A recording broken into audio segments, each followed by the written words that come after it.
Welcome to the Capital Exchange. I'm Steve Wilbur, Managing Director at Allen Capital Group. And I'm Travis Portwood, Chief Investment Officer with Allen Capital Group. Travis, given the enormous leaps in technology we've experienced over the years, I'm often puzzled by the banking industry. I think we all are at times, Steve. Sure, we can log on and initiate money transfers at any time, but most transfers are still processed on networks that operate during business hours.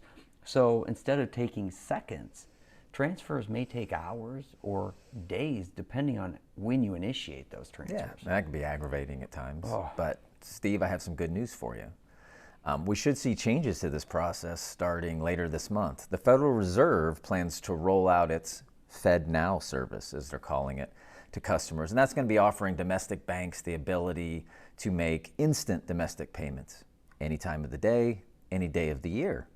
And this is a long time coming, and the U.S. really lags the world in real-time payments. You might be surprised. Only 1.4% of electronic payments in the U.S. post real-time. India, on the other hand, way ahead of us. 81% of their electronic payments are posted real-time. Wow. So we've got some catching up to do. Yeah, I think so. Travis, business will be able to receive funds from clients immediately. They will be able to pay workers immediately. Consumers as well, particularly those in the lowest income, will have their funds or have faster access to their wages and other payments. That will potentially help them avoid the overdraft fees and the high costs of those short-term loans if they can access their money faster. Isn't that right? Yes, it could reduce a lot of that friction that we see down there. But 24/7 transactions also come with risk, Steve. I mean, remember the run and subsequent collapse of Silicon Valley Bank earlier this year. Customers drained deposits from the bank within days. That may only take hours now on the Fed's new system.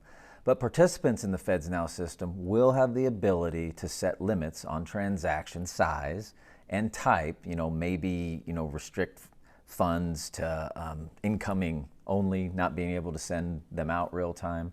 And that'll help quell some of those risks initially that we see that could cause bank runs. But there's going to be a period of discovery where institutions are going to try to find the right guardrails to put in place to prevent some of these. But at the end of the day, this is nice progress or in the right direction, I think, for the banking industry and the payment industry in general. Yeah, it sounds like it'll be a process, but we'll all figure it out.